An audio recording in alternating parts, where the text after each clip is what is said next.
1 month lang after nang umalis ako sa bahay namin, itinira ng asawa ko yung kabit niya sa bahay namin. Wala akong natanggap na pag-amin kahit na kanino. At wala rin akong natanggap na sorry sa asawa ko. Na wala daw masama na magkagusto siya sa iba. Reklamo niya na gusto ko daw na lagi akong mas mataas kaysa sa kanya. At yung kabit niya na nakikinig daw sa kanya kaya niya nagustuhan.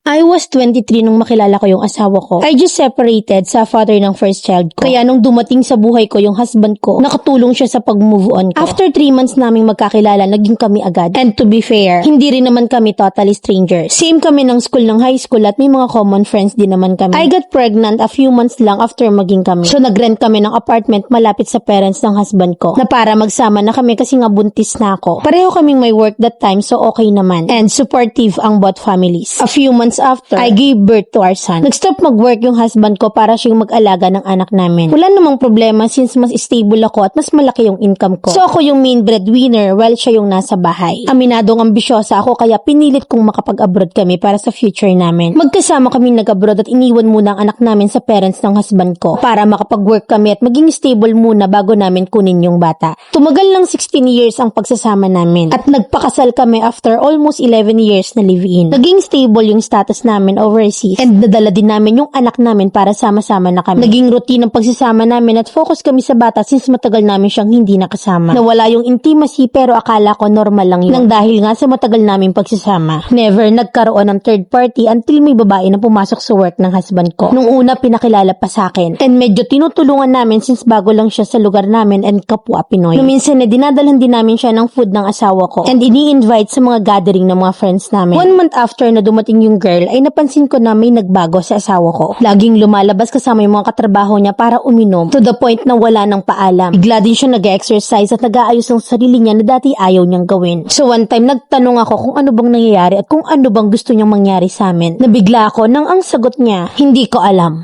Yun yung first time na sort of gusto niyang makipaghiwalay. Magkasama pa rin kami sa bahay noon pero umuwi muna siya sa Pinas for a month para makapag-isip. Pagbalik niya, umalis na ang babae sa lugar namin at ang sabi niya, umalis na yung pinagseselosan mo. Na parang ang ibig sabihin ay wala naman talaga sila at nagbibintang lang ako. 3 months lang yung babae sa town kaya naman nung nawala na siya, medyo naging okay na rin yung treatment ng husband ko sa akin na parang bumabalik na sa normal. Kaya't nag-start kami na magplano na magpatayo ng bahay. Then almost a year after, biglang nagsabi yung asawa ko sa akin na gusto daw bumalik ng babae sa lugar namin. Naghahanap daw ng trabaho. Tinatanong niya ako kung may papasok ko raw ba ng trabaho. Ang sabi ko that time sa sarili ko na hindi naman siguro gagawin ng asawa ko na sa akin pa humingi ng tulong kung meron talagang nangyayari sa kanila, diba? And since nga na medyo okay na kami, nagtiwala ako sa asawa ko. Dahil tanga ako ay tinulungan ko na naman. 1 week after na mabigyan ng contract ang babae, biglang gusto ulit makipaghiwalay sa akin ng asawa ko. At pagbalik ng babae sa lugar namin, nagulat ang mga kasamahan ng asawa ko sa work. At dun na may nagsabi sa akin na pinag-uusapan pala sila sa trabaho noon. Dahil naglalandian na pala. Nalaman ko na nag-uusap pala sila kahit na nga sa madaling araw. At nung may nagtanong sa babae kung alam ba niya na may asawa na yung husband ko, ang sagot lang niya, ang alam ko hindi naman na sila okay. And alam naman ng mga tao na hindi na sila okay. Di agad nagsalita yung mga kakilala ko sa napapansin nilang kilos ng husband ko. At ng babaeng yun kasi ayaw nilang magbintang. Akala nila okay na since umalis na yung babae. Kaya't nung makita nila yun ay sinabi nila sa akin ng totoo. Sobrang galit ko sa panluloko ng asawa ko at ng kabit niya. At kinausap ko pa yung kabit para tanungin kung anong meron sila ng asawa ko. At nag-deny lang siya at pinagbibintangan pa ako na ako yung nagkakalat ng chismis. Sinabihan ko siya na kahit na ano pang problema namin mag-asawa ay pamilya pa rin kami at may anak kami. Hindi siya kailangan pumasok sa relasyon namin. Ang sagot niya sa akin, kung ganyan naman pala, bakit hindi mo nalang hiwalayan ang asawa mo? At pagkatapos nun tumawag siya sa husband ko para magsumbong. So nag-away kami ng asawa ko dahil nga kinakampihan siya. Nagpatuloy sila sa pag-uusap at nagkikita rin sila ng asawa ko. At ang dahilan sa akin ng asawa ko, nagkataon lang daw na nandun din sa same na lugar yung babae. 3 months pa kami nagsama sa bahay bago ako tuluyang umalis kasama yung anak ko. 1 month lang bago ako umalis ng bahay ay itinira ng asawa ko yung kabit niya sa bahay namin. Wala akong natanggap na pag-amin kahit na kanino at wala rin akong natanggap na sorry sa asawa ko. Pinapalabas niya na matagal na rin daw na walang kwenta yung pagsasama namin at wala raw masama na magkagusto siya sa iba. Reklamo din niya na gusto ko daw na lagi akong mas mataas kaysa sa kanya at yung kabit niya ay nakikinig daw sa kanya kaya niya nagustuhan. Ngayon Ngayon ay pinipilit kong maging maayos kami ng anak ko. Ang hirap mag-move on dahil kailangan ko maging civil sa husband ko tungkol sa bata. Pinipilit kong makipag-usap ng maayos kahit na hindi naman umaamin at humihingi ng sorry yung husband ko. Pakiramdam ko na nagamit pa ako na hindi ko alam para tulungan pang matuloy yung affair nila at masira yung sarili kong pamilya. Alam ko na wala akong makukuhang justice at kailangan ko na lang maging okay para sa anak ko pero ang hirap. I am hoping for real talk nyo, Mami Len. I am 41 at ang kabit ay 45 at ang asawa ko naman ay 42. Kaya't ang hirap maintindihan kung ano bang meron siya para piliin ng asawa ko. Na sana mabigyan niyo ako ng advice. Letter sender, Tuesday ng Canada.